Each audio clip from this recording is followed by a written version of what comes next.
Please welcome Christine Ervin. Thank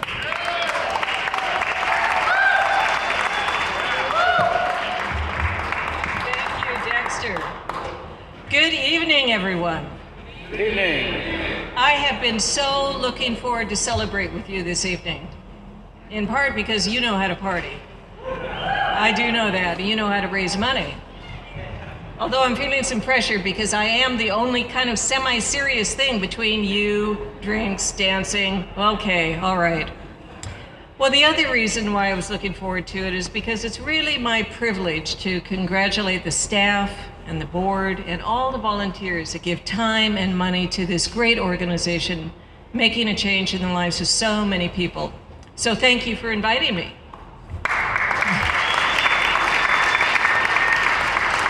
And the other thing, it's been really interesting to discover that several guiding principles or tenets that I've developed over my career over the last any number of years really align so nicely with some of the things that Great Empowerment is known for. So over the next hour and a half, oh, sorry, I meant 15 minutes, okay. I'd like to share a few of those stories to explain what I mean. Starting with that Senate confirmation as Assistant Secretary of Energy in the Clinton administration. It was an unusual confirmation hearing because it was so enjoyable, in large measure because my sponsor was the chair of the committee, and a Republican, and from Oregon, where I had recently moved. And I'm talking, of course, about Oregon's Mark Hatfield. So a couple of days before the hearing, we met in his office to get acquainted, and he told me a story I will never, ever forget. Evidently, a number of years previously, there had been a contagion that had broken out in a number of villages in Africa, all preventable with vaccines that were readily available in the United States. And so Mark Hatfield did something really amazing that people did in those days. He actually worked across the aisle and got an emergency appropriation for those vaccines. They were acquired, they were shipped overseas to Africa, they were loaded onto camels, and those camels trekked back into the villages. And you know, it was an interesting story, but I was wondering, why is he telling me this? And then he explained. He said, Christine, unfortunately, the vaccines were lost because they weren't refrigerated. You are going to be working with solar energy and other technologies that would have prevented that. And he looked at me and he said, never, ever forget the details that can make all the difference between life and death. Well, it seems to me, in thinking about Great Empowerment, that you are especially good at getting all the details right. Because you don't airdrop technologies and solutions in, or parachute, as I heard someone say tonight. You know, you work with people on the ground. You collaborate with local NGOs. You invest in time and training and education, operation and maintenance, all the things that we saw in the film, to make sure that those strategies are for the community and are sustainable. Those are all the kinds of things that I call soft technologies, all those human interventions that make the hard technologies work. So that's one thing. The next thing, fast forward 6 months to my first press conference at the Department of Energy, and a couple of you may have heard this before. I was excited about it because Dr. Stan Oshinsky, an entrepreneur, was coming down from his company in Michigan to showcase a new technology that he had developed as part of a research partnership. It was thin film solar that was integrated into ordinary roof tiles. Sounded great, and then we got the weather forecast. Big snowstorm in Washington, D.C. City was grinding to a halt. Federal government was shutting down everything. But it was too late to cancel because the research team had already arrived. And so we decided to go ahead, make the best of it, and a couple of us the next morning trudged through the snow, went into the quiet Forrestal building, went downstairs, opened the door to a room full of eager reporters. It was a fabulous event. And I've heard that there were stories and photos in hundreds of different outlets that were published over the next few weeks. That experience taught me the power of these technologies, especially solar, but not exclusively solar, to capture the imagination of the public and the media. Electric vehicles are doing the same thing today, and we'll see more and more of them. So green empowerment uses the right technologies appropriate for the needs of the communities you work with, and you make sure they're designed to make them be resilient and independent, not dependent on complicated, expensive infrastructure. So that's soft working with hard technologies. Third story, and this is an interesting one for different reasons, and that is because, as many of us know, you appreciate the role of women. And you know that when you empower them and when you improve the quality of their lives, they have so much more time to invest in improving the quality of lives of their children and families and communities, and it goes on to the next generation as well. Well, the funny thing is that I've always appreciated the transformative power of women, but somehow I didn't pay much attention to it at home, and I'll explain. You know, I've been fortunate to have a number of really great dream jobs, but I don't think any of that would have happened had it not been for a supportive husband, for one thing, and 3 men in my first job who literally pushed and shoved me into management positions. Didn't want to do it. I wanted to do research and policy. I wanted to stay away from politics. And you know, it turned out okay. I had made them promise that if I didn't like it or wasn't good at it, I could go back to my old job, but it turned out okay. And that led to a number of other promotions. And I remember at the time that women would always say, "It's so great to see a woman in that position for the first time." Or, "How does it feel to be the only woman in the room?" And I just didn't think of it that way. Not later, until I was actually working in the green building community, did I start focusing on the role of women. And you will understand this because you work in such a synergistic way with your communities, all kinds of different technologies and services. But to make a cost-effective, high-performance green building work, you've got to work with a lot of those things too. It's energy and water and indoor air quality and materials. And that means it needs a lot of teamwork and collaboration across a lot of disciplines. The real estate developer, the contract manager, architects, engineers, product manufacturers, all working together to optimize the overall building instead of the individual parts. Well, it turns out, as many of you knew, but I really didn't appreciate before, that many women are especially good at those traits: teamwork, collaboration, and system views. See, I'm getting a little underscore to that right there. And so now I do much better appreciate the role of women, and that we are at our best when we have that kind of diversity. But we've got numbers against us right now, and so let me just go through a couple of those. If you look at environmental ministries around the world, 12% are led by women.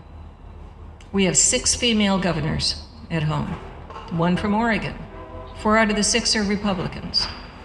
30% of universities are led by women.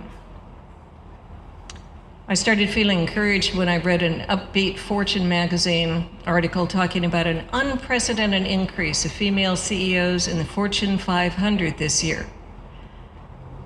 More than 50% increase. How many? Take a guess? 32 out of 500.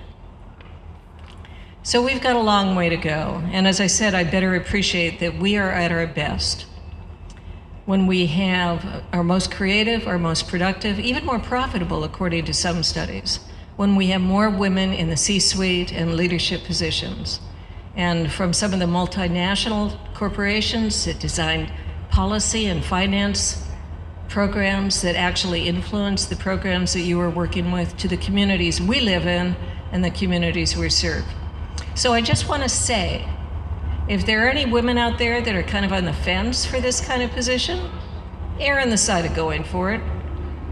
And if there are any men out there who know a woman that you might want to gently push or maybe shove, like I got, then go for it. Now's the time. So let me turn just a few minutes to looking ahead. I often think about Victor Hugo's opening. Do you remember this, A Tale of Two Cities? It was the best of times. It was the worst of times. The latter part seems a little more relevant more and more as each day goes by, doesn't it? I'll try not to get into too many politics here. We can talk afterwards. But it is discouraging, especially in the realm of climate, but in so many other areas, when we have a president that is so dismissive, and so many of the cabinet members, of the science that has made America great and that is the underpinning of modern civilization.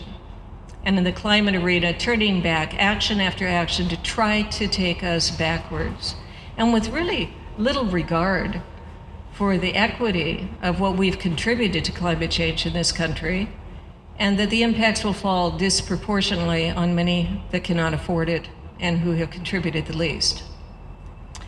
The good news is that this emerging clean economy is not going to be put back in the bottle. There's too much progress, there's too much momentum. The markets and the jobs are expanding. The competition is driving insane innovation. There's money to be made for people and businesses that are looking ahead, and a lot of financial exposure for those that are not. So let me just give you a few data points to remind ourselves where we are. In the last decade, from 2000 to 2010, coal supplied about 50% of all new energy supplies. That's right, 50%. And renewables, including large hydro, supplied maybe a little over 10%. In this last decade, coal has plummeted to 10%, and renewables over 50%. Hear, hear. Now, much of that is due to the less expensive and cleaner natural gas, which has been very helpful. Much of it is due also to the incredibly shrinking cost of renewable energy. Just think, since 2008, photovoltaic costs have gone down another 54%. Wind, 45%. Batteries, 74%. LED bulbs, 94%. In many places around the world, solar and wind are the least expensive form of electricity without subsidies. This is what leadership in the public and private sector looks like. Smart policies to set societal goals for markets, which is what they do, and businesses taking market signals and creating incredible innovation and business opportunities. Just last month, I spoke to a gathering of more than 100 pension fund and investment banks. They're really creatively greening their portfolios. Why? Because they want to protect the assets of their clients. In the building sector, I could go on, but I'll just say that there are green building councils around the world, many patterned after the US Green Building Council. And they are working hard on strategies that will make net zero energy buildings mainstream for all new buildings no later than 2030. I think they can do it. Yeah. And for all buildings, net zero energy by 2050. And when you consider that in many parts of the world, 2/3 of the buildings have not been created yet that will exist in 2050, we've got a huge opportunity and a challenge there. In the area of transportation, think about it. 2010, we had one electric vehicle model to choose from. Now we've got over 30. In a couple of years, we'll have over 100. France and the UK have already set the goal of banning gasoline and diesel no later than 2040.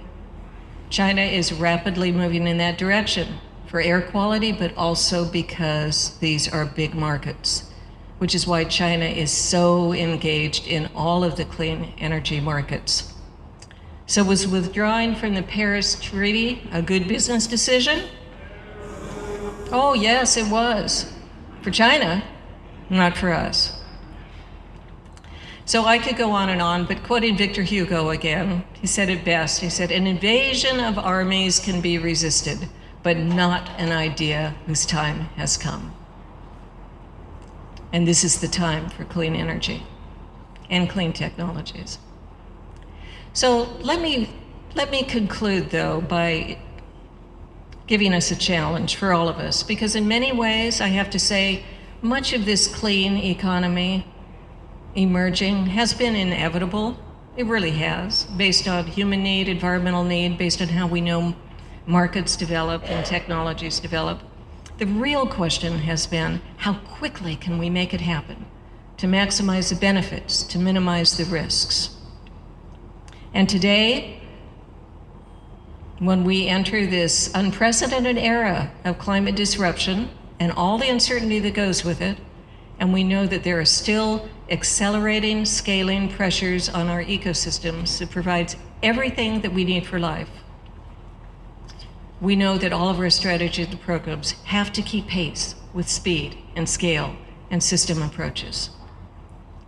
So tonight, I think the green empowerment community is so well poised to take everything that you have done in the last 20 years, your success, your experience, your lessons learned, and leverage that for even greater impact, as I hear that you are already doing, going beyond the community to work even with product manufacturers. And in many respects, I do realize that your challenge is harder because you are literally delivering service often at the end of the road, and that is harder. And you're not looking for quick fixes. You're looking for sustainable solutions. But if anyone can do it, I think it's you, Green Empowerment, because you get the details right that make all the difference between success and failure. So, congratulations for the last 20. And I'm looking forward to the next. Thank you so much.